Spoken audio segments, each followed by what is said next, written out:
Babe, somebody's chasing us. They're coming. Go, go, go!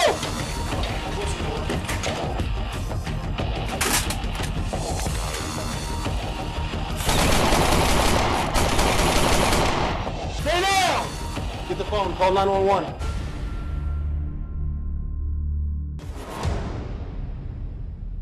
Okay, so in this particular scenario, I used a rifle for self-defense and defend myself and my family. So let's talk a little bit about how I recommend you set up your rifle for self-defense use. I've got a couple JP rifles here, a 14 and a 16-inch gun, and there are some features on rifles that I am particularly fond of, and you're going to find on anything that I'm going to carry for self-defense purposes. Number one, when we have a rifle, or when I have a rifle deployed in my home, I'm going to have probably some sort of optic if I can. You don't have to have an optic. Iron sights are fine too, but if you do have an optic, it's going to allow you to continue to look downrange at that threat and not have to worry about seeing those iron sights in darkened conditions. And one of the things about iron sights, if you're using your light and it's a low light type environment, they're a lot harder to see than a good optic. Now, if you do have an optic, and I've got a couple small aim points on these particular guns, and this is actually a TrueView scope, I'm going to use my optic turned on all the time. And that's one of the features I like about these scopes, is I can turn the optic on or turn the dot on and leave them on the entire time. I don't want to have to grab my rifle from my safe or my shelf or wherever I have it safely strategically located and have to turn the dot on when I'm in some sort of dynamic incident where I need to get the gun very, very quickly. So I'm going to turn the dot on to whatever illumination I want to use it, and I'm going to leave it on. The second thing you're going to see on both of these guns is a light. A light is an absolute must-have on a rifle, any kind of self-defense long gun, a rifle or a shotgun.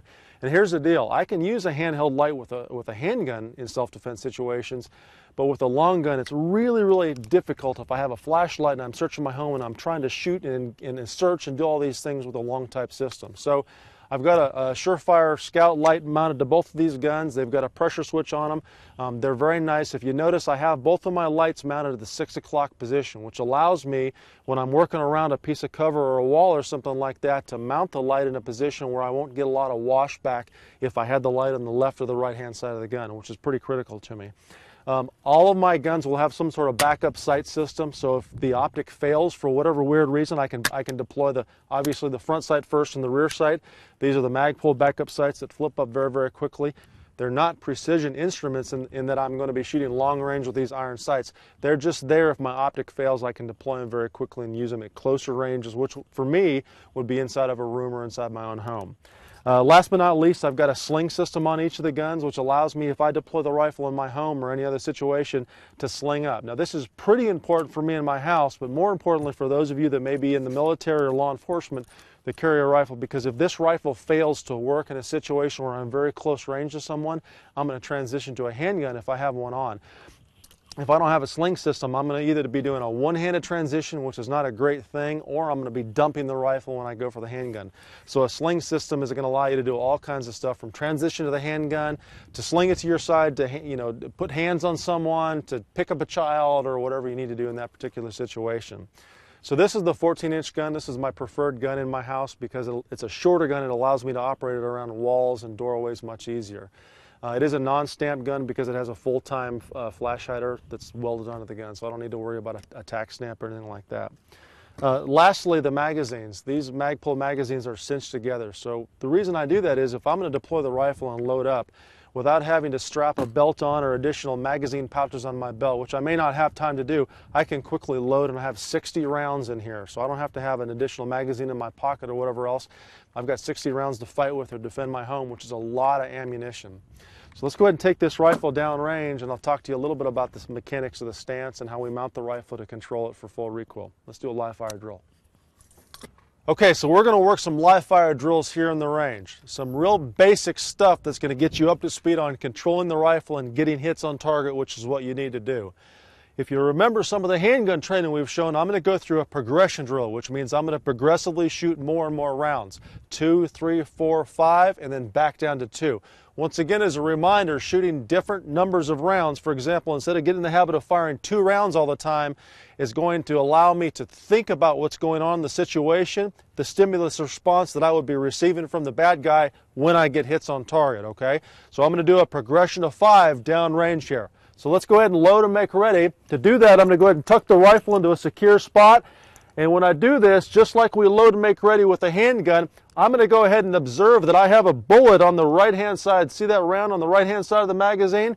This is going to be important if you have to load for your self-defense rifle and you want to do a press check. Once I let that bolt go forward, I can simply remove the magazine, and now if you look, there's a round on the left-hand side of the magazine, which indicates that the round on the right-hand side went somewhere. It didn't disappear into thin air, so I know that round is inside the chamber. A second method to press check would be to simply pull this to the rear and let it go forward, making sure that it's actually forward using that forward assist. I like the first method because I don't actually have to pull the bolt to the rear. So let me tell you about the mechanics of actually shooting a rifle and controlling it so you ensure you get your hits. Number one, obviously, anytime we shoot a handgun or rifle, we want to be in as athletic stance as we possibly can. Granted, I know in the real fight my feet might be moving around, I might be running and ducking and squatting and doing those things, but initially while I'm on the range, I want to train from a good platform, a good fighting platform. So my feet are going to be about shoulder width or maybe a little wider, and my knees are going to be bent, and the weight is going to be on the balls of my feet. This is critically important because this allows me to move left, right, forward, backward, or sprint to a position of cover without having to unlock my knees.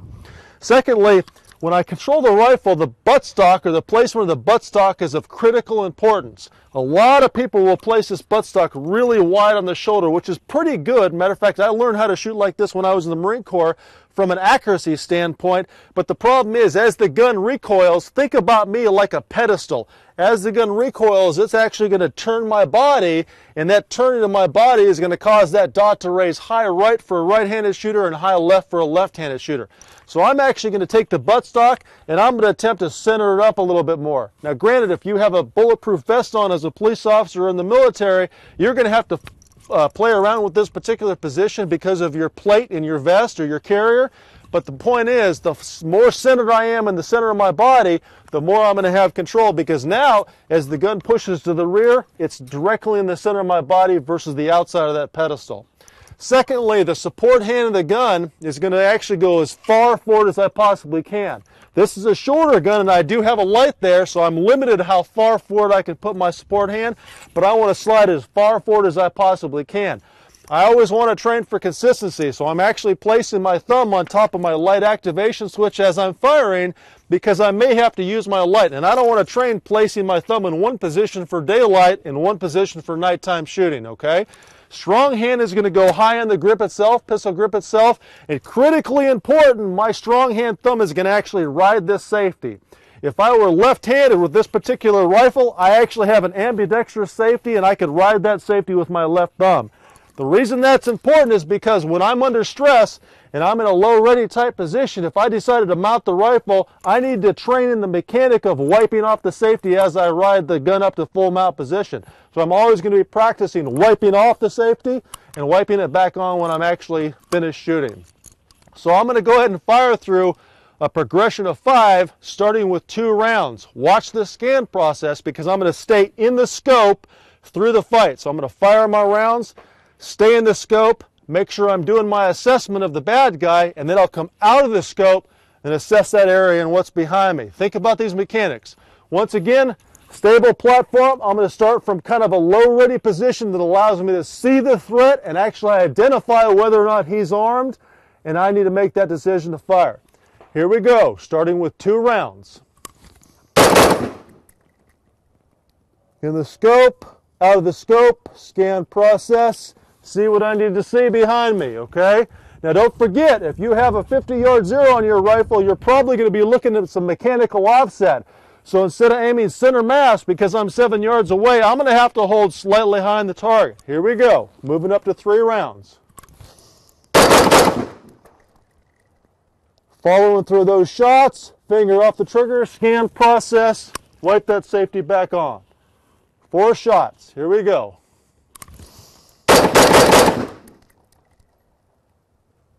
Out of the scope, see what I need to, working my way up to 5 shots. 5 good shots, out of the scope. Now my scan process eventually may include topping the gun off. So let's say I was in a fight and I fired a lot of rounds and I'm not sure how many rounds I fired, but I know I want to top the gun off.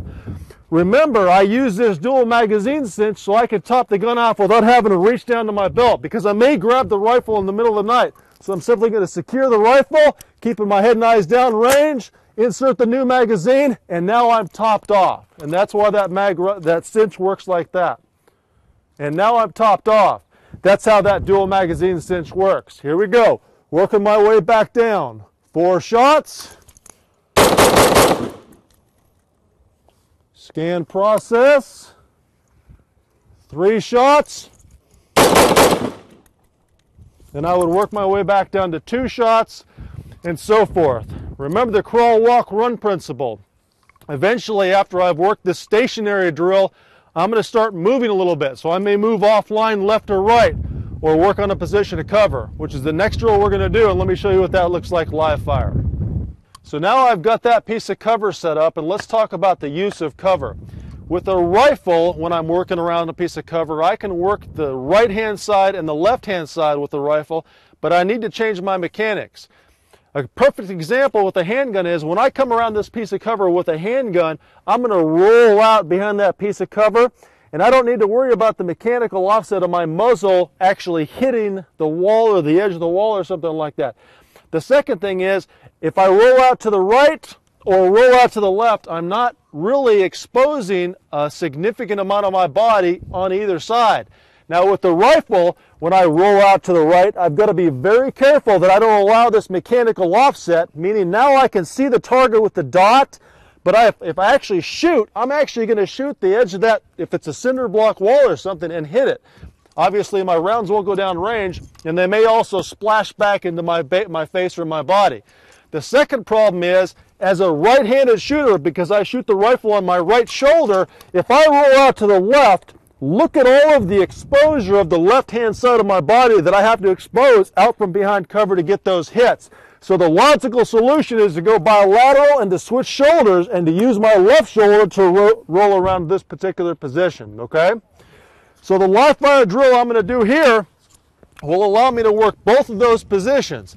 It's going to be a very slow and deliberate drill. All I'm going to do is I'm going to roll around the right-hand side of the cover, and I'm going to work several shots. Obviously, you can work this in a progression pattern if you want to. Then I'm going to go bilateral. I'm going to switch shoulders and do that transfer, a very safe transfer. I'll show you how in just a second.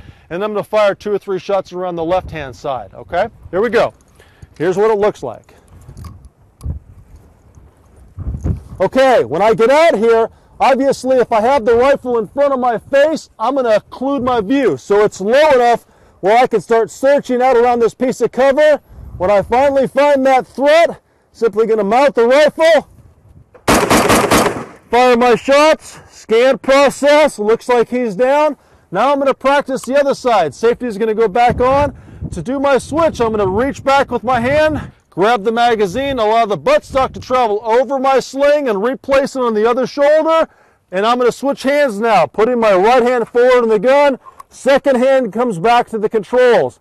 Now I can search the same way I did over here. Gun is not in my front of my face, occluding my view. I finally see the target, wipe the sight off, and fire my shots. Scan process, looks like he's down.